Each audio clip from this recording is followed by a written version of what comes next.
I would like to reiterate here the importance of paying taxes, any type of taxes.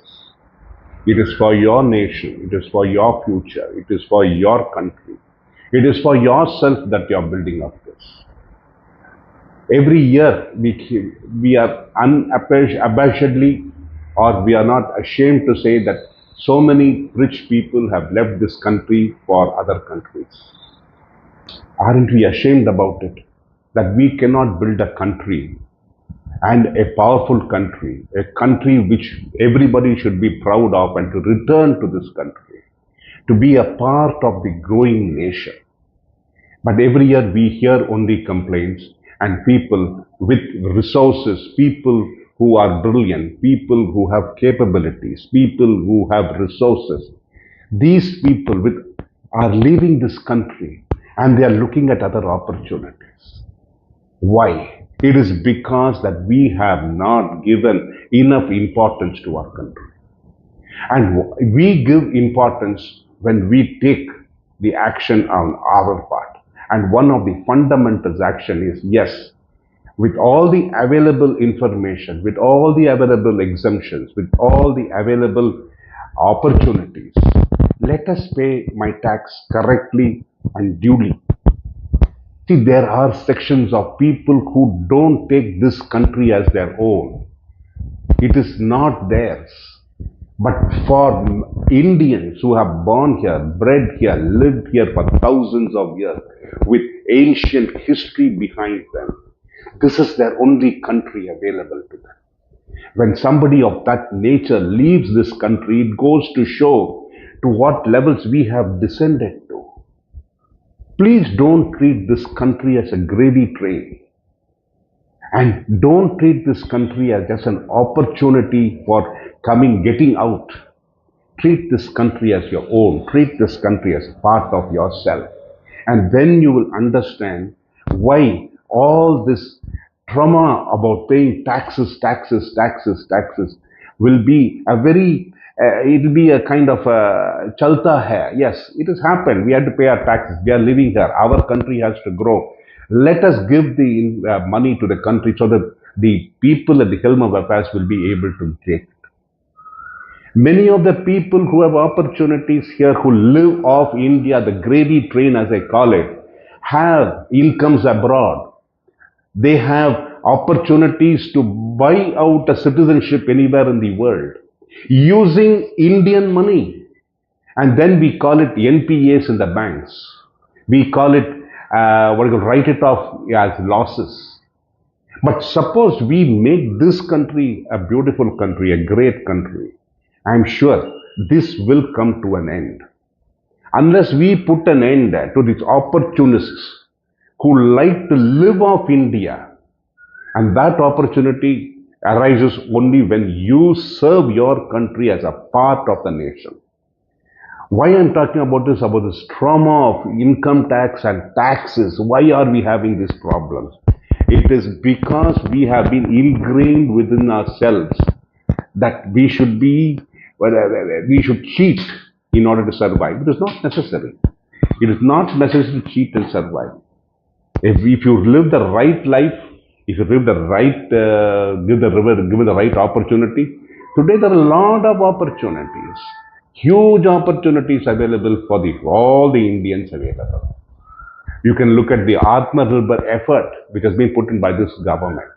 I am talking about this government is because now we are going to a different trajectory.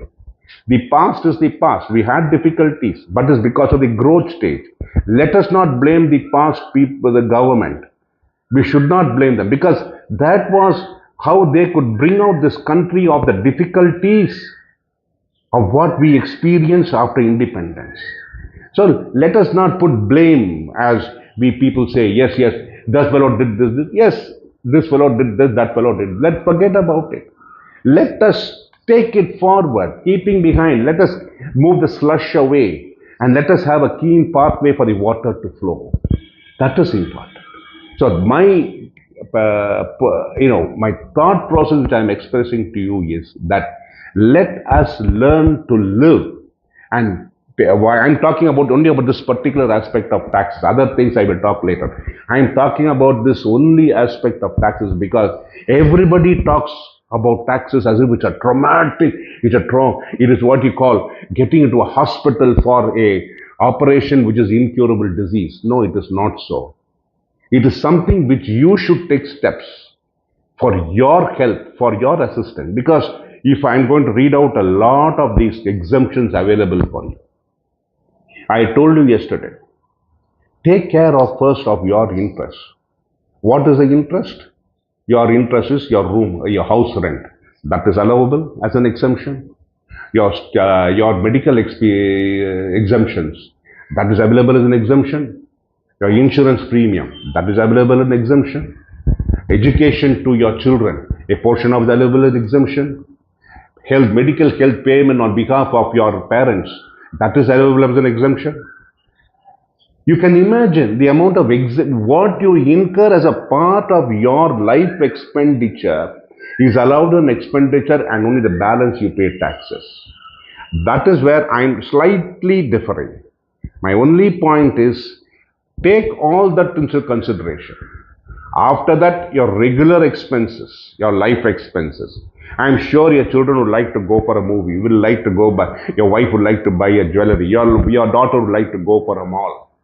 Keeping all this in mind, that expenditure, inclusive of this expenditure, if you have extra, try to put it into other opportunities of exemptions available.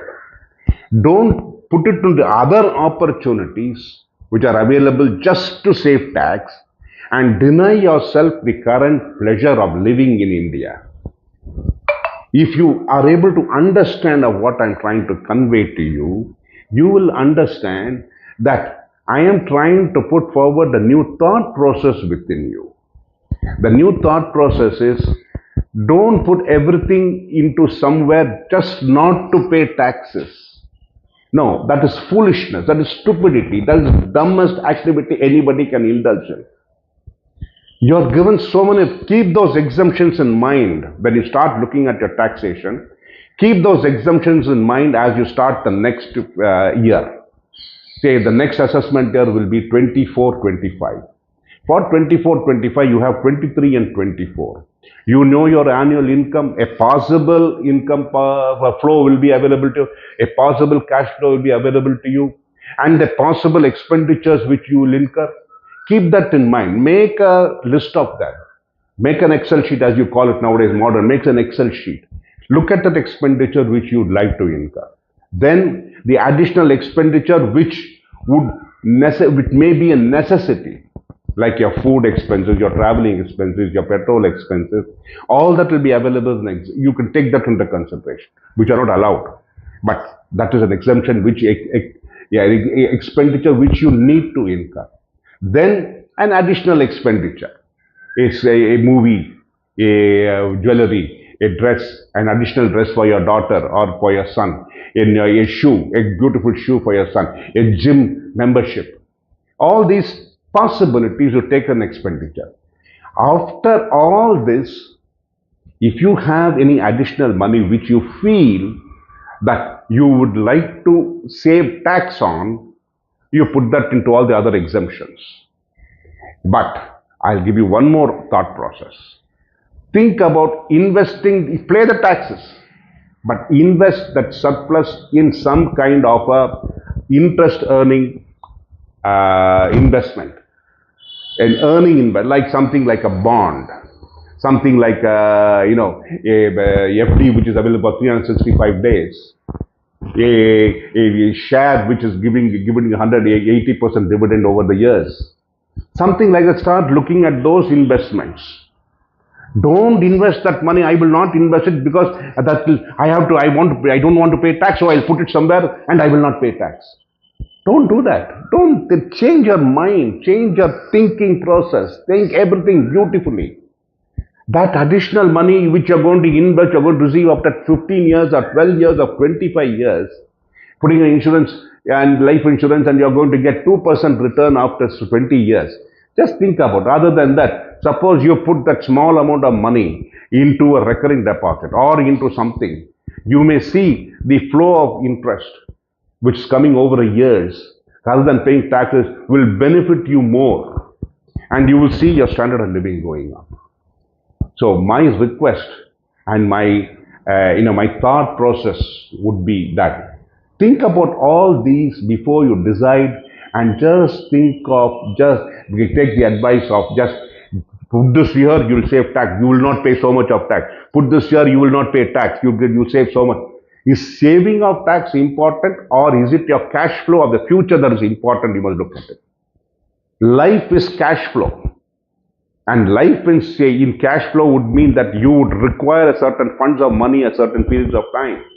You should be able to manage that flow of funds. And that managing of flow of funds will not arise only if you look at, I will not incur the expenditure because I will not save tax. But I will put it here because I save tax. What is tax? If you take all those exemptions into consideration, maybe your tax will be 18 to 25% of your total gross income. 20% you can't give it to your nation. Can't you think about it? And if you have the surplus cash, imagine your confidence level, your level of, I would say, I wouldn't say anything else, your confidence level. You feel happy. You know you have a kitty behind you. And somewhere you have some quick funds squirreled away just to take it for an emergency. Suppose you want to go for a wedding. You think 3 times before book a ticket. But if you squirreled away these kinds of, I'm not saved it for the purpose of saving tax, but I've saved it for the future, where you can earn money, which gets cash flow, and you want to go on a pilgrimage that is available for you. You want to go on for a wedding at a quick thinking process. You can use that money. So my request would be to the general public is, do not look at investing somewhere just for the purpose of saving tax. Use those funds, if possible, to earn future money. It may not save you tax, but this immediate cash flow of the next year, not after 15 years, not after 20 years, will show you what level of confidence gets into you as you see that money going up like a water flows into a dam. Slowly it starts rising. It doubles up. Recently I saw a small Instagram video which said, one person asked a person, suppose you put a penny and double it every day, would you like to take that scheme or $1 million? Immediately we look at, $1 million will be useful for us. But you double that to one penny every day, on the 30th day you have $2 million, more than $2 million. That goes to show that taking the saving of tax for that moment may look beneficial to you. But as you put that pennies into the saving, into your pocket, into the savings account, into an investment earning account, you will see the taxes become irrelevant for you. At one time you'll say, pay my taxes, I'm having enough money, I would like to save that money, I like to use it for my own benefit, for my happiness. I am earning it, I pay my taxes, I spend my money on myself, I am happy, I want to spend it on my family. Not to keep it for another 25 years and know who's going to spend it. What is the purpose? Think about it and apply your mind. Thank you very much for listening to me.